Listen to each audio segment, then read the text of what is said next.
সম্প্রতি যুক্তরাষ্ট্রের California university, Berkeley ও university of Washington school of মেডিসিনের এক দল গবেষক আবিষ্কার করেছেন এমন রং যা আগে কেউ দেখেনি।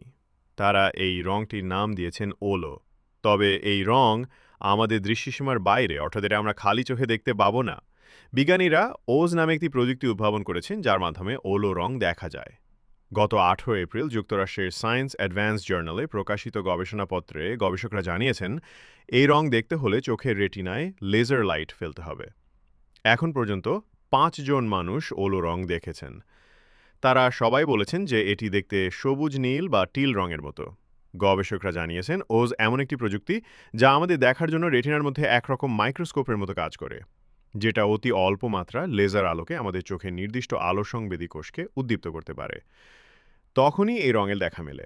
বিজ্ঞানীরা যে ওলো রঙের কথা বলছেন এর অস্তিত্ব আগে থেকেই ছিল, তবে এই বিশেষ শেডটি আমাদের স্বাভাবিক দৃষ্টিসীমার বাইরে হওয়ায় আমরা এটি দেখতে পাইনি। বিজ্ঞানীরা মনে করেন শুধু ওলো নয়, মহাবিশ্বে এমন আরও অসংখ্য শেড বা রং থাকতে পারে যা আমাদের দৃষ্টিসীমার বাইরে।